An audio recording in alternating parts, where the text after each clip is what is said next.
পাকিস্তান সফরে নিজেদের সামর্থ্য অনুযায়ী খেলতে পারেনি বাংলাদেশ।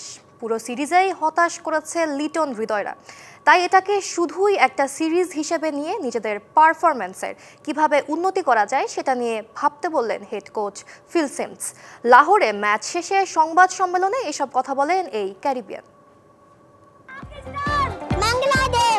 ৩৫,০০০ ধারণ ক্ষমতা সম্পন্ন গাদ্দাফি স্টেডিয়ামের গ্যালারি প্রতি ম্যাচেই হোস্ট ক্রাউডে জ্যাম প্যাক। তারই ফাঁকে ফাঁকে উকি দিতে দেখা যেত লাল সবুজের পতাকা।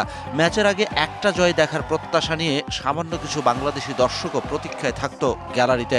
শেষ ম্যাচে ১৯৭ রানের টার্গেট দিয়েও স্বাগতিক ব্যাটারদের টাফ টাইম দিতে ব্যর্থ বাংলাদেশি বোলাররা। পুরো সিরিজ নিয়েই তাই হতাশ হেড কোচ ফিল সিমন্স। যে কোনো সিরিজ হারি হতাশার। আমরা চেষ্টা করেছি ভালো করার, সেরাটা দিয়ে চেষ্টা করেছি, কিছু পরিবর্তন করেও দেখেছি। তরুণ ক্রিকেটারদের নিয়ে গড়া দলটা সামর্থ্য অনুযায়ী খেলতে পারেনি।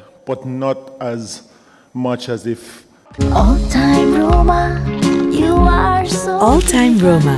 Taste it, love it. এ মাসেই শান্ত লিটনরা সফর করবে শ্রীলঙ্কা। ২ টেস্ট ৩ ওয়ানডে আর সমান টি-20 ম্যাচের সিরিজ। ব্যাটে বলে নেই ধারাবাহিকতা।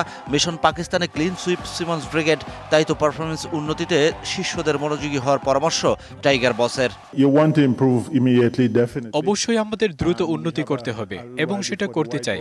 শ্রীলঙ্কায় সাদা বলের সিরিজের আগে ২টা টেস্ট ম্যাচ রয়েছে, সেটা নিয়ে আমরা চিন্তা করছি। সেখানে ভালো করার জন্য নিজেদের উন্নতির বিকল্প নেই।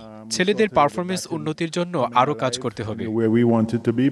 শেষ ম্যাচে ব্যাটাররা লড়াই করলেও সিমন্সকে হতাশ করেছে বাংলাদেশের বোলিং। মিস করেছেন মুস্তাফিজ তাসকিনদের মতো অভিজ্ঞদের। সেরা বোলিংটা পান্ডে লেগ স্পিনার রিশাদের কাছ থেকেও, যার কারণে হোস্ট ব্যাটিং লাইনের সামনে নিজেদের প্রমাণ করতে ব্যর্থ বোলিং সাইড।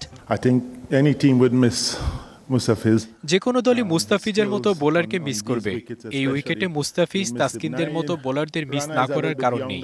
রিশাদের জন্য এটা ভালো সিরিজ ছিল না। আমরা যে রিশাদকে চিনি এবং লেগ স্পিনার হিসেবে তার কাছে যেমনটা প্রত্যাশা ছিল সেটা পূরণ করতে পারেনি।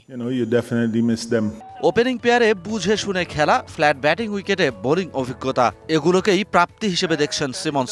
বাকিটা ভুলে যেতে চান, তাই তো পাকিস্তান সফরকে দেখতে বললেন স্রেফ একটা সিরিজ হিসেবেই। Shahan Papon, DBC news desk.